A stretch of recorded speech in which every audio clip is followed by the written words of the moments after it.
Hello everyone, welcome to Variety Vision by Abhi. As we committed, this time we are back with an interesting, inspiring life story from commanding a battalion in Indian Army, shaping the future of business leaders, and driving an academics. He has an inspiring, a bright journey so far, and that journey gives us a lot of motivation and inspiration. Today, I'm honored to have Dr. Sukhvinder sir with me and going to discuss his life experience and his journey so far. If we talk about his education, he has done his MBA and PhD in personal management. He has authored 5 books, 3 on HR and 2 on business management. And in his 26 years of journey with the Indian Army, he has been honored by 10 medals for his meticulous services in India and abroad. I won't be able to describe his achievements into my words. Still, I am trying my best. First of all, I would like to welcome sir to be a part of my podcast. Thank you so much. It's a pleasure to be on this podcast. I hope this will be of some use to the viewers. Definitely, sir. And in the same vision, we have started the podcast. So, sir, my first question to you: can you just share what inspired you to join Indian Army? Being from Punjab, right from my childhood, I saw army moving around, and I was so fascinated by the soldiers that right in my school days, I joined NCC. And when I was in college, I was selected for officers training unit. And in my last year of graduation, I was selected for Indian Military Academy. So I joined Indian Military Academy in 1969 and got my commission in June 71, and I was posted directly into the war theatre. So I'm a war veteran of 1971, and there was never a second thought of any other profession but army, and I'm lucky to have served the great Indian Army for 26 years. So, sir, you have an illustrated career in Indian Army, but I just want to ask you: is there any moment or anything, any experience which you would like to share that you have faced in Indian Army and that shaped your career and your personality over there? If I remember correctly, being a second lieutenant at the age of 22 and right being posted into the war theatre was my first experience to be baptized into the operations. And I'm glad that I, along with my troops, were able to capture a sizable chunk of enemy territory. And the last post in that sector is named as Gorkha Ridge, and the last spur which jets into the enemy territory is called Bedi Spur. This was a great honor for me. Then as a captain later, after about 6 years, I got posted as an assistant military attaché in Nepal. And that gave me an experience into the diplomatic corridors. I was able to interact with top-ranking officials and diplomats from various countries, and gave me the exposure required for such things. I have been instructor at 4 prestigious institutes of the Indian Army, including Counterinsurgency and Jungle Warfare School, Indian Military Academy, the Infantry School, and the Assam Rifle Combat School, which gave me an experience on how to be a good instructor. And thereafter, as a colonel, I commanded an infantry battalion called 19 Assam Rifles, which gave me the exposure into the counterinsurgency operations. I had my battalion deployed nearly in 2 states, and I was always on the move. And I used to say that I commanded my battalion in a gypsy.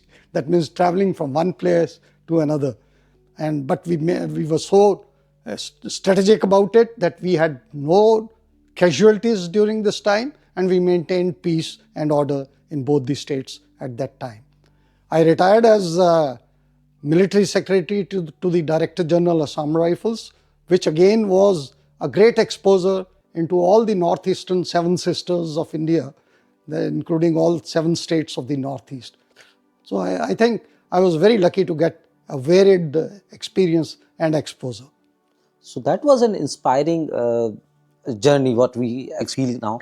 But the thing is there any moment in your career that you feel it's more challenging, and how did you overcome that challenge? Challenges started right from joining the Indian Military Academy. I was a student of a vernacular school where Punjabi was the medium of communication. And going to Indian Military Academy, there was only one language to be spoken, that was English. So that was a big challenge to start with. But I immersed myself into listening to English, reading English, speaking English, wrong or right, whatever. And this made me perfect in these things, and I polished my communication skills. So much so that later, as you said, I was able to author 5 books on business management. And then, another challenge that I faced was the physical capabilities and strength. The Indian Army requires a very high standard of physical fitness, and that doesn't come overnight. You have to really work very hard. Took part in cross-country races, boxing, swimming, horse riding, all such activities to be fit enough to walk shoulder with your troops and take part in operations. So that was the second challenge that I had. Then the challenge was to stay away from the families for prolonged durations. Out of my 26 years that I served in the army, nearly half my tenure was away from the families, because we were posted in the operational areas and families used to be in peace stations. So that made us stronger to live independently and face the musics. And finally, the challenge was in the operations, when you're worried that nothing untoward should happen. But I was so lucky that during my entire command of 2 years in the infantry battalion, there was not even one single casualty in my battalion. So, sir, how hard it is to face a transition from a life being a military person or an army personnel to come back to the civilian life? I was very meticulous in transitioning myself. I prepared myself fully. Before leaving army, I made sure that I had the educational qualifications required to be something good in the civil life. So I made sure that I did my MBA, I did my PhD, I did my law. Actually, PhD, I took admissions while I was in army, and I completed it 3 years after I left the army. And when I came to the civil streets, I was posted as a branch manager with a multinational company in Ludhiana, in Punjab. And I was there for 5 years. I was able to triple their revenues in a period of 5 years. And by this time, I had completed my PhD and I transitioned into academics. And I commanded, or I served in 4 business schools in North India and added to their reputation and name.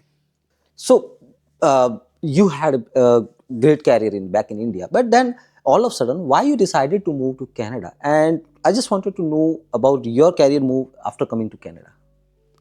It was not a sudden decision. We have 2 daughters, and both of them have been in Canada, one for nearly 33 years, another one for 23 years. So, since both daughters became citizens in Canada, so me and my wife we were feeling lonely there, and we decided to come to this place. So when I came here, I didn't want to sit at home and waste my time and my experience that I had gained over nearly 68 years of my life in India. So I started applying for various jobs here in Canada. I was lucky, within 4 months, I found myself as a faculty in University of Manitoba in extended education, where I served for 5.5 years and taught nearly 45 courses in human resource management. So, you have an incredible career in the military, and the thing is, when you moved into civilian life and you started working for multiple organizations, I just wanted to know that what key learnings which you implemented and you have learned during the army and which you used for getting a good position in the civil life, like working in the businesses or in many institutions. There are a large number of things which I learned from the army. The first and foremost was discipline and punctuality, and that has paid me very rich dividend so far. Then your communication skills, then your morals and ethics, your discipline. your ability to handle affairs during stress and strain. All this really was a great help in handling any situations, whether it was in a multinational company or in academics. I was able to wade through successfully through difficult times. So you moved from India to Canada with a different phase of life, different kind of experiences. So being a senior citizen who spent a long span of time in India and after you moved to Canada, how different it is to adapt yourself in the Canadian environment and what really makes a difference over here? You know, adaptability came naturally to me as having been an army officer in India. So it wasn't very difficult for me, though I had my challenges here. Like, for example, when we came here, we had been driving nearly for 40 years in India. But coming to Canada and to drive on the other side of the road was a big challenge. Old habits die hard. I remember initially I used to go to the wrong side and start driving. That was then my instructor put me right, and I was so lucky that during my first attempt I passed the driving test. So that made me independent. And then, you know, the mode of teaching here is absolutely different than what you do in India. Here, it is more research oriented. It is not that the professor will give notes to the students and they will cram it and write it in the exams and get good marks. Here, you have to research, you have to be original. Academic integrity is very important here. It's not that important back in colleges and the university. So you have to make sure that you inform the students well in advance of what is acceptable and what is not. So it made things different. Then coming to social gatherings, in India you had so much of social life that you didn't have to look left and right. Every time you could go and meet your friends whenever you want. But here you are all alone and people only visit each other only on weekends. Whereas the senior citizens keep sitting at home all the time alone. So this made me feel the need of organizing some groups wherein we could visit each other, talk to each other, and do something mutually beneficial to everybody.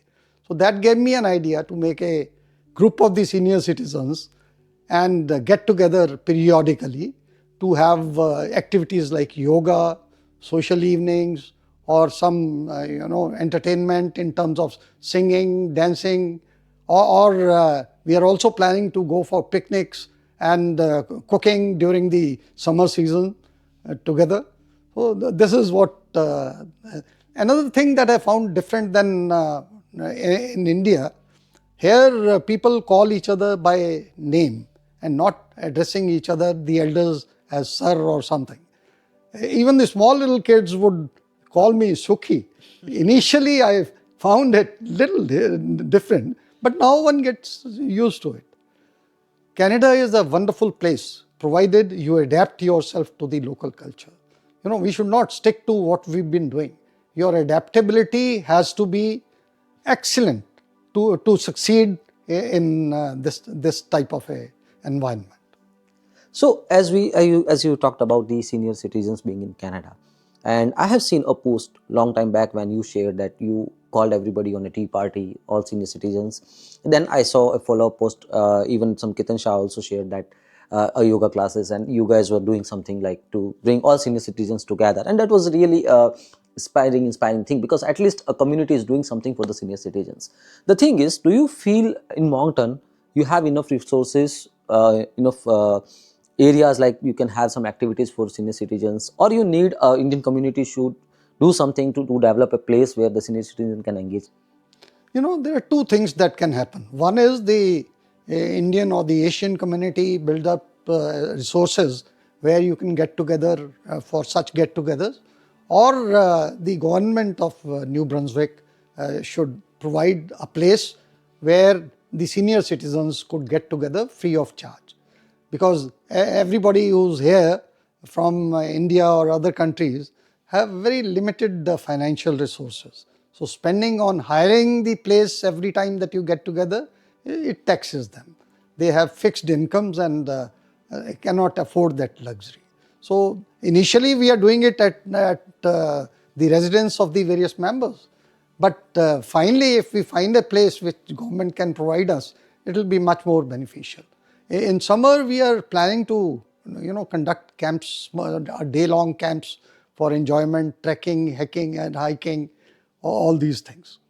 So now the one thing which when I was going through your journey, before coming to Moncton, you were in Manitoba.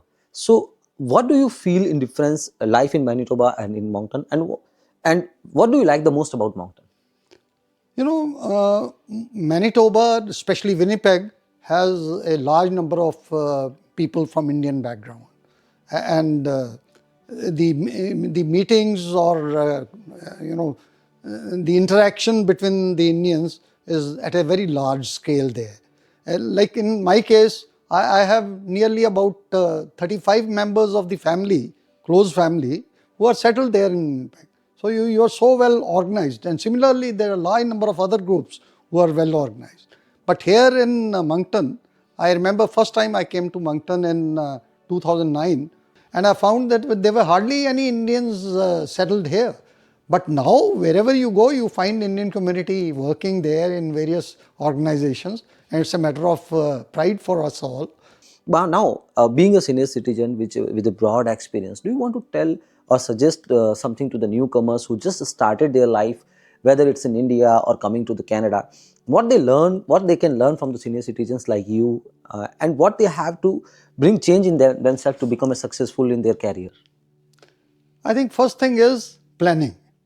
You have to plan to move to Canada. It is not that one fine day you apply for visa and come to Canada and then you think that you will succeed suddenly. It's not possible. Plan yourself. First thing is your academic qualifications, your proficiency in English language, and if possible in French language. Because coming to Canada, if you are bilingual, you have more chances of getting a good job here.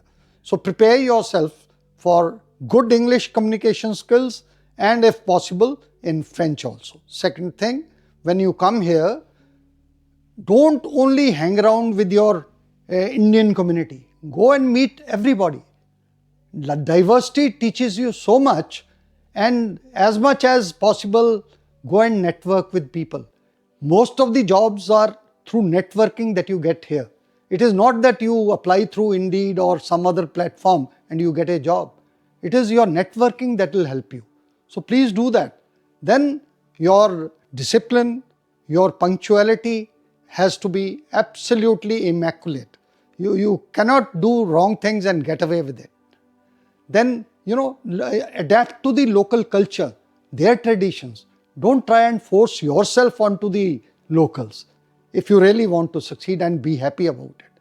I'm sure if you walk with open arms and adapt the culture, even the locals will adapt you.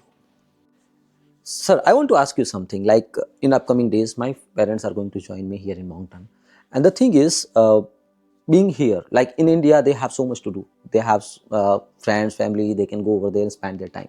But what about here in Canada? Like you being here, how do you spend your time? I have a very structured life. I go to bed early and I get up very early, around 5 o'clock in the morning. I get up and soon I do my walking within the house. From this door to that door is 25 steps, and I do it n number of times. By the evening, I close my day, it is more than 10,000 steps in a day. Then I do my meditation for about 30 to 40 minutes. I do my meditation. Then I have my own hobbies, like I collect coins, I collect stamps, and I write poetry in English as well as in my mother tongue Punjabi. And beside this, I still write a lot on military matters. So that keeps me busy on these things. I'm collecting things for my blog now, and maybe in a next 6 months or so, I'll be able to put up my blog. So that's a really interesting part, that how do you spend your time here in Moncton? The inspiring journey and the leadership journey, what we have seen from Sukhvinder sir, is truly aspiring for all of us.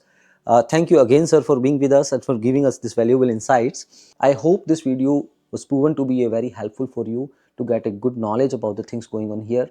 It's especially about the life of senior citizen, especially about the life of military and how a person can be an expert into various fields. If you like this video, don't forget to like, subscribe and share. If you want to give some suggestions, your comments are really welcomed.